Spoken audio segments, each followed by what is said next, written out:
डिगड़ी में अरबा डी ब सकाफ़ती हवाले से तकरीब जो सिलसिलो जारी रहो। डिगड़ी भरिसां गोड़ सुपन शाह में 3 सरकारी स्कूलों पारां गडियल तौर ते शानदार तकरीब मुनक़द कई वई।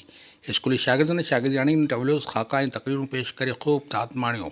ॻोठाणो माहौल घोठ ऐं कंवार जे रस्मनि ऐं फ़लस्तीन ते पेश कयल ख़ाकनि ऐं टेबलोस तकरीब खे चार चंड लॻाए छॾिया। गोड़ सुपन शाह जे government boys primary school, middle school ऐं गर्ल्स प्राइमरी स्कूल पारां गडियल तौर ते शानदार सक़ाफ़ती तकरीब कोठाई वई। तकरीब में तालका एजुकेशन ऑफिसर प्राइमरी मेल दुर मोहम्मद शाल माणी, तालका एजुकेशन ऑफिसर सेकेंडरी मेल तेजाराम जी सानी, चेयरमैन यूसुफ Shah Jannu Khan Nuhani, peoples youth अगवान Azam Khan Nuhani, senior उस्ताद लाला मोहम्मद शाह पठान, पेटी अलिफ तालका सदर नईम आराई, गस्टा अगवान मंजूर काइम खानी, इब्राहिम कमरानी ऐं ॿियनि शिरकत कई।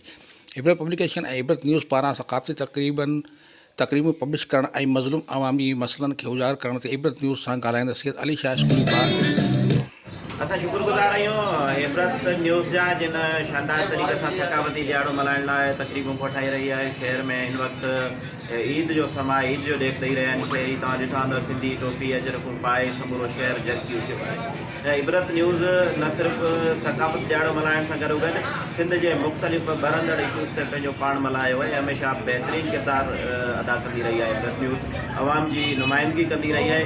असां निहायत शुक्रगुज़ार आहियूं इबरत न्यूज़ जा, जीअं हिकु दफ़ो ॿीहर सिंध जे माण्हुनि खे मिड़ी मुठ थियण जे तस्वीर जे दाणी जीअं गॾु करे हिकु जॻह ते पंहिंजी क़ौमी ईद जो हीउ जेको ॾियारो मल्हाए रही आहे। स्कूली ॿारनि समिया शाह, दुआ, हिफ्सा, सत्तार, अमरीन, जूनी, प्रकाश मेघवाड़, दिलीप प्रेम, भील, सऊद ऐं ॿियनि चयो त असां लाइ सिंध वतन आहे। ॿियो घोट छन्ने में अची तालीम खपे, ताला न खपनि, अले मुंहिंजा मारकुड़ा, फ़लस्तीन मुंहिंजो ॻोठ ऐं ॿियनि सिंधी ऐं उर्दू गीतनि ते टेबलोस पेश करे ख़ूब दाद माणियो। स्कूली ॿारनि स्कूल वञण ते मूंखे अबा झूला गीत पेश कयो त समूरो पंडाल ताड़ियुनि सां गूंजी उथियो।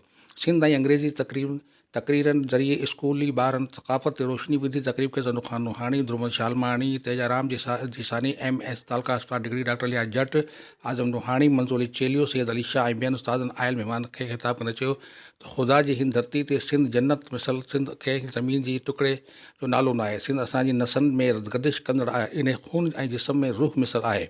संदसि सक़ाफ़त में शामिल सिंधी टोपी असां लाइ ताज, पटको असांजी इज़त ऐं अजरक असांजी धरती जी रिपोर्ट। नसीर कुरैशी, इबरत न्यूज़।